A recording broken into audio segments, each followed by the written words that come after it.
தற்பொழுது யாழ் மாவட்டத்தினுடைய ஐக்கிய தேசிய கட்டத்தினுடைய அமைப்பாளர் திரு துவாரகேசன் அவர்கள் இணைந்திருக்கின்றார். அவர்களுக்கு நேற்று இந்த இரண்டாவது அமர்வு வேளையிலே ஒரு கொலை மிரட்டல் அல்லது அச்சுறுத்தல் விடப்பட்டதாக அவர் தெரிவித்திருந்தார்.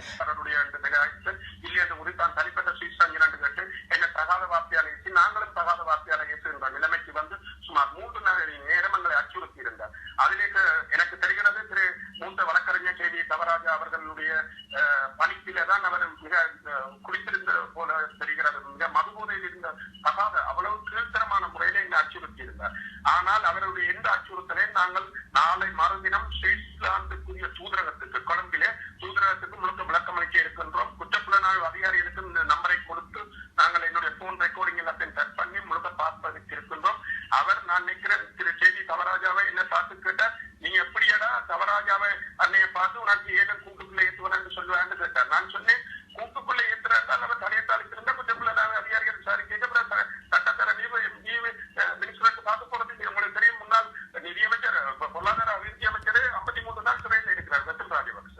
ஜனாதிபதியே விசாரணைக்கு போறதுக்கு கிராந்தி ராஜபக்சட்டும் இருந்தார். அப்ப தவராஜா அவருக்கு தெளிவாக கூறிய உன்னுடைய எந்த விதமான அச்சுறுத்தலை இதை போலதான் உன்னுடைய புரட்சி இயக்கம் 90ஆம் ஆண்டு காலப்பகுதியிலே செய்த கொடூரங்கள் அட்டூழியங்கள் எல்லாத்தையும் டக்ளஸ் தேவானந்த கருணா பிள்ளையான் இல்லை, இங்க இவரும் பெற வேண்டும் செய்தது.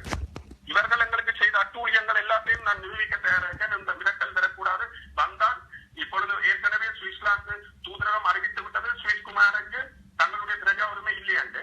அதே மாதிரி உங்களுக்கும் அந்த நிலைமை ஏற்படும். நீங்கள் உங்கள் சுவிஸ்லாந்து நடத்திய சில கோமாளித்தனத்தை இங்கே காட்டலாம், இனியும் நடக்கும் என்று எதிர்பார்க்க கூடாது நான் கடுமையான துணையிலே கூறியிருக்கிறேன். அவரும் என்னோட கடுமையான வார்த்தை பிரிவத்தில் ஈடுபட்டார். மிக கேவலமான தகாத ரத்தம், எனக்கு அதை பற்றி பிரச்சனை இல்லை.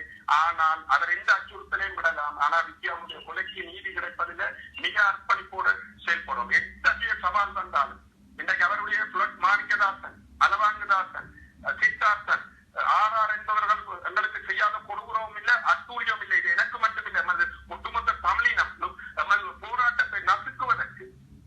அவர் கேட்டாரு, நீங்கள் கூட குற்றச்சாட்டு வைக்கிறீர்கள், சித்தார்த்தனுக்கு யாழ்ப்பாணத்திலே 85,000 வாக்கு மக்கள் அளித்துட்டார். நான் கேட்டேன், இது 85 வாக்கு வவுனியாவில் இருந்தால் பெற்றிருப்பார்களா? அவர்களுடைய தகப்பனார் ஒரு கண்ணியமற்றவர்கள், அதை எங்களுடைய மக்கள் உணராத நிலையில தகப்பனுடைய பேரை பார்த்து வாக்களித்தார்கள். ஆகையால நான் அவருக்கு கூறினேன், 80,000 வாக்கு வந்துட்டாங்க, திருப்பி புரட்சியின் அராஜகம் இங்கே யாழ்ப்பாணத்திலே மையோங்கு மட்டும் நினைக்காங்க. ஒரு டாக்டர் தேவானந்தா ஆட்சியோடு இருக்கிறார் என்பதை அகற்றுவதற்கு இந்த மக்கள் எவ்வளவு ஆதங்கப்படுகின்றனர். ஆனால் மறுபக்கம் இன்னொரு தாரி விசாரத்தை வளர்ப்பதற்கு இந்த சுவிட்சர்லாந்தில் நிற்கிறார். இங்கே அவர் பலமாகிவிட்டால் தன்னுடைய ஹங்கரியங்களை முட்டைக்கு வெளி பிறருக்கு வெளி எல்லாத்தையும் நிலைநாட்ட எத்தனிக்கிறார் போல இருக்கு. அதே நேரம் தான் கேவி தவராஜா அண்ணனுடைய கையால் இதையும் கூறியிருந்தார். எனக்கு அதை மேற்பதற்கு ஜனாதிபதி மைத்ரிபால சிறிசேனாவுடனும் தான் படம் எடுத்து நான் அவருடைய முகநூலூடாக அந்த படத்தை பிரசுரிக்குமாறு பகிரங்கமாக கேட்டிருக்கேன். அவர் பிரசுரிப்பாக இதுவரையில் அவர் பிரசுரிக்கவில்லை. பிரசுரிப்பாராக இருந்தால் அதன் பின்னணியில அவர் நாடு கடத்தி இந்த மண்டலத்தில் விசாரிக்க வேண்டிய நிலைமை ஏற்பாடும் செய்யப்படும். அவருக்கு சொல்லுங்கள், எத்தகைய அச்சுறுத்தலுக்கு நாங்கள் முகம் கொடுக்க தயாராக இருக்கிறோம். அவர்கள் சில பேர் போனவர்களாக இருக்கலாம், தாங்கள் அப்படி செய்தோம் இப்படி செய்தோம். எனக்கு மாமனிதர் சிவராமை கொலை செய்தவருடைய தலையன் தன்னிடம் இருப்பேன். எந்த ஆவியா வந்தாலும் அவரை விட மாட்டேன். அதுபோல உனக்கும் செய்தேன் என்று உறுதியாக என்னை அச்சுறுத்தினார்.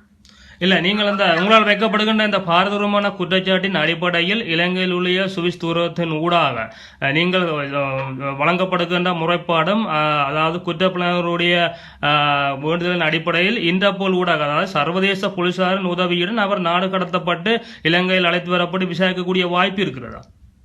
நிச்சயமாக நாங்கள் அதுக்குரிய முயற்சி முன்னெடுப்போம். அவர் இன்றைக்கு தொடர்ந்து என்னோட கட்டாயம் பெருதாரத்தை நிற்கிற நேற்றவர் எனக்கு நான் வேற பார்ட்டியில நிற்கிறேன், ஆக்களோட நிற்கிறேன்.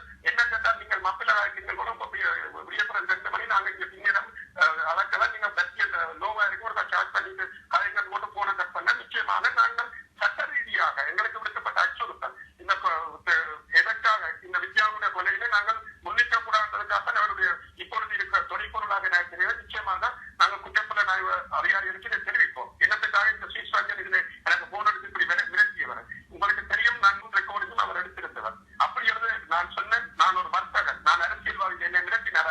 நான் அரசியல்வாதி, நான் தோற்று போன அரசியல்வாதி என்று சொன்னேன். நியாயத்துக்காக குரல் கொடுக்கிறோமே தவிர எங்களுக்கு அரசியலுக்கு விட வேண்டியதில்லை. நீங்கள் ஊடகம் நடத்தீங்கள், ஐயா சாமி போட வேண்டிய தேவையில்லை. அது கூட ஊடகமும் இல்லை, அது உங்களுடைய தனிப்பட்ட ஊடகமாக இருக்குது. மக்களால் நிராகரிக்கப்பட்ட ஊடகம். ஊடகத்தை யாருமே இங்க பார்ப்போம். என்ன பண்ண உங்களோட சேர்ந்த பிளட்காரர் தான் இதை பார்ப்பாங்க. இனியவர்களுக்கு